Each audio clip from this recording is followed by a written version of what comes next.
Hello বন্ধুরা, তো আজকে আমি আবারও চলে এসেছি আপনাদের সাথে সম্পূর্ণ নতুন একটি নাস্তা রেসিপি বা ইফতারের রেসিপি শেয়ার করতে, যা কিন্তু রোজার মাসে আপনারা চটজলদি তৈরি করে নিতে পারবেন। তো ভিডিওটা দেখার আগে অবশ্যই ভিডিওটাকে লাইক দিয়ে দেখতে শুরু করুন, আর দয়া করে ভিডিওটাকে ফুল ওয়াচ দেবেন, কারণ আমার ভিডিও কিন্তু বেশি সময়ের হয় না, 5-6 মিনিটেরই হয়তো। না দেখতে পারলেও ভিডিওটাকে চালিয়ে রেখে ফুল ওয়াচ দিয়ে দেবেন।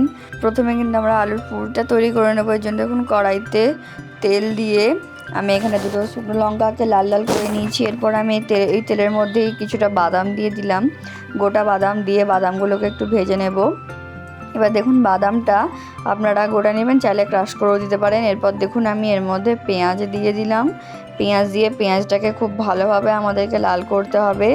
এখানে বাদামটা আপনারা চাইলে ক্রাশ করে নিতে পারেন, তো আমি এখানে গোটা দিয়েছি। একটু ভাজা ভাজা হয়ে যাওয়ার পর কিন্তু আমি বাদামটাকে ক্রাশ করে নেব। দেখুন এবারে কিন্তু আমি এর মধ্যে 1 চামচ পরিমাণে আদা রসুনের পেস্ট দিয়ে দিলাম। আদা রসুনের পেস্টটা দেওয়ার পর আপনারা হচ্ছে যে আদা রসুনটাকে খুব ভালোভাবে কষিয়ে নিতে হবে কিন্তু আমাদেরকে। ফ্লেমটা অবশ্যই মিডিয়ামে রাখবেন। এরপর দেখুন আমি এর মধ্যে একটু হলুদ গুঁড়ো দিয়ে দিলাম, যাতে আদা রসুনের এই পেস্টটা কড়াই দিলে খুব ছিটকায়, তো তার উপরে যদি আপনারা একটু হলুদ গুঁড়ো দিয়ে দেন দেখবেন প্রচুর ছিটকাবে না। এরপর দেখুন আমি আলুটাকে স্ম্যাশ করে নিয়েছি। এবার এর মধ্যে আমি কাসুরি মেথি পাতা দিয়ে দিলাম। দিলাম 1 চামচ পরিমাণে ধনে গুঁড়ো, এটা ভাজা ধনে গুঁড়ো। এরপর দেখুন আমি 1/2 চা চামচ পরিমাণে এখানে ভাজা জিরে গুঁড়ো দিয়ে দিলাম। দিয়ে দেওয়ার পর এবারে হচ্ছে যে আমি যে আমাদের কড়াইতে যে মশলাটা রেডি করে রেখেছিলাম, মশলাটা এবারে আমি দিয়ে দিলাম এই ভর্তাটার উপরে। এই ফাঁকে কিন্তু আমি বাদামগুলোকেও ক্রাশ করে নিয়েছিলাম। তো দেখুন আপনারা চাইলে আলুর যে পুরটা সেটাও কিন্তু দিয়ে দিতে পারেন কড়াইয়ের মধ্যে। দেখুন এবারে কিন্তু আমাদের ভর্তাটা রেডি হয়ে গেছে। এবারে হচ্ছে যে আমি ভর্তাটাকে সাইড বাই সাইড করে একটু কেটে রেখে দিচ্ছি। এরপরে আমাদেরকে বেসনের একটা ব্যাটার গুলতে হবে। তো যার জন্য আমি এখানে 2 কাপ পরিমাণে বেসন নিয়েছি।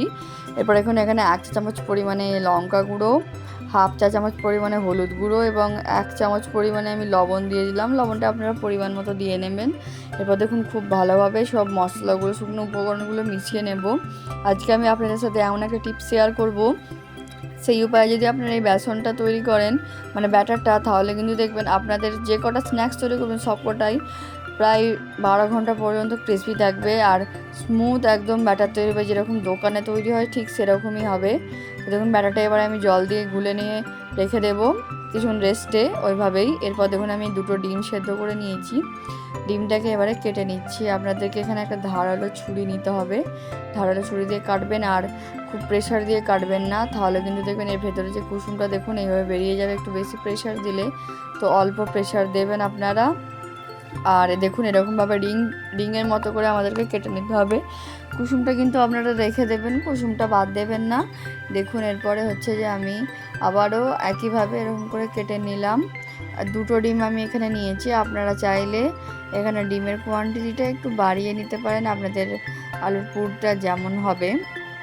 এই রেসিপিটা কিন্তু আপনারা যদি একবার বাড়িতে তৈরি করে খান, সারা জীবনেও ভুলতে পারবেন না, এতটা পরিমাণে সুস্বাদু হয়। নর্মাল ডিমের চাপ তো আমরা অনেকেই খেয়েছি, কিন্তু এইভাবে ডিম দিয়ে রেসিপিটা তৈরি করলে কিন্তু খুব দুর্দান্ত লাগে।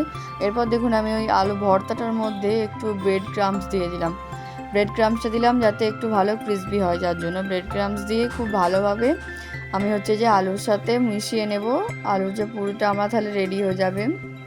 দেখুন ব্রেড ক্রাম্বস দেওয়ার জন্য যে এর মধ্যে যে স্টিকিনেসটা ছিল সেটাও কিন্তু একবারেই নেই, আর খুব সুন্দর একটা আমাদের পুর তৈরি হয়ে গেছে। হাতের সাহায্যে খুব ভালোভাবে মিশিয়ে নিচ্ছি। এই পর্যায়ে দেখবেন যখন একটু ঠান্ডা হয়ে যাবে জিনিসটা, তখন আমাদেরকে এরকম গোল গোলটা কেটে দিতে হবে। তারপর একটা ডিমের আপনারা পিস নেবেন, নিয়ে মাঝখানে আলুর পুরটা দিয়ে দেবেন।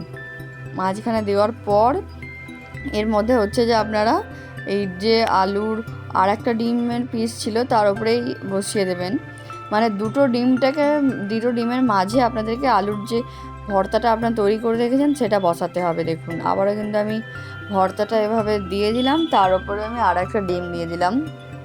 এইভাবে খেতে কিন্তু অনেকটা স্যান্ডউইচের মতো লাগবে, খুবই ভালো লাগবে। আপনারা একবার অবশ্যই বাড়িতে কিন্তু ট্রাই করে দেখতে পারেন।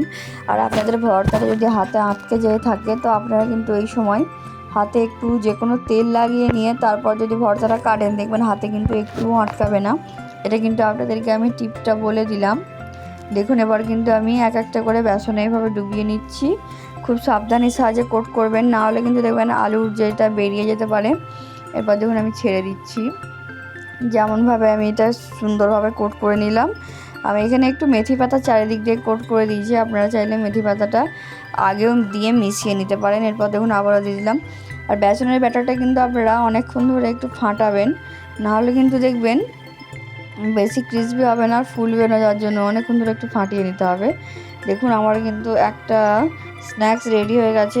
এখানে মিডিয়াম ফ্লেমে আপনারা করতে পারেন, বা যদি হাতে সময় কম থাকে তো মিডিয়াম টু হাই ফ্লেমে দিয়ে আপনারা লাল করে নিতে পারেন, কারণ এখানে কোনো সেদ্ধ করার ঝামেলা নেই, সব উপকরণ কিন্তু আগে থেকে সেদ্ধই করা আছে। দেখুন আমি কিন্তু আর একটাও দিয়ে দিলাম একইভাবে। এইভাবে কিন্তু আমি তুলে নিচ্ছি। আর একটা স্ন্যাক্স তৈরি হতে কিন্তু আপনাদের 5 মিনিট থেকে 5 মিনিটও সময় লাগবে না, 3 থেকে 4 মিনিটের মধ্যেই কিন্তু তৈরি হয়ে যাবে। স্ন্যাক্সগুলো এত তাড়াতাড়ি তৈরি হয়ে যায়। আর শেপ দেওয়ারও যেমন কোনো ঝামেলাই, নর্মালি শেপ দিয়ে আপনারা বেসনে কোট করে আপনারা কিন্তু এটাকে তৈরি করে নিতে পারবেন। দেখুন আমি কিন্তু এবারে তুলে নিচ্ছি।